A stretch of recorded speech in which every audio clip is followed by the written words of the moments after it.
ايه هي عادات بيل جيتس في القراءة؟ زي ما احنا عارفين بيل جيتس مؤسس شركة مايكروسوفت، ودايما في الانترفيوهات اللي بيعملها دايما بيرجع الفضل في اللي هو وصل له او في الشركات اللي عنده للقراءة.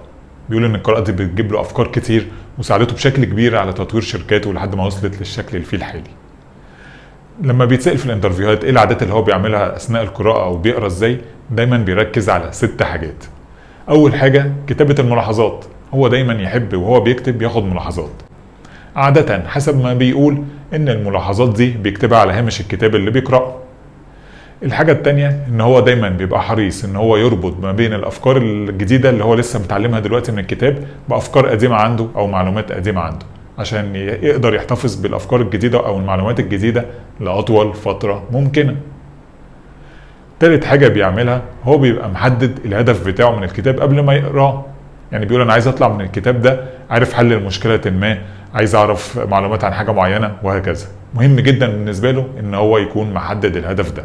العادة الرابعة ان هو دايما بيتصفح الفهرس بتاع الكتاب قبل ما يقراه، علشان هو مش بيحب يقف بعد ما يبدأ في قراية الكتاب، لان هو بيقول لو قرا الكتاب وبعدين سابه في جزء في النص عشان مش حابب المحتوى مثلا بتاعه، هيبقى عنده كده افكار غير مكتملة ومعلومات ناقصة. فعشان كده بيركز ان هو دايما قبل ما يقرا الكتاب يكون قاري الفهرس بتاعه ويشوف المحتوى بتاعه هيعجبه ولا لا. العادة الخامسة ان هو على الاقل بيخصص ساعة كاملة يوميا للقراءة. يعني دايما كده كل يوم بيبقى عنده ساعة ثابتة، الساعة دي هي بتبقى ساعة القراءة بتاعته. العادة السادسة ان هو بيقرا الكتاب بأي صيغة كان، سواء بقى PDF او كتاب صوتي او كتاب ورقي.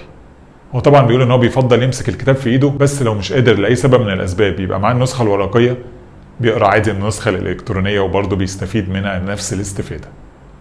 بيل جيتس بيقول ان العادات دي ساعدته ان هو يقرا دايما كتاب في الاسبوع، يعني بيقرا حوالي 52 كتاب في السنة. في الحقيقة انت كمان تقدر تقرا 52 كتاب في السنة، وبالتالي تطور في نفسك وفي شخصيتك. لو عايز تعرف اكتر الخطوات اللي تساعدك انك تقرا كتاب كامل في الاسبوع، ادخل على اللينك اللي هتلاقيها في الكومنتات.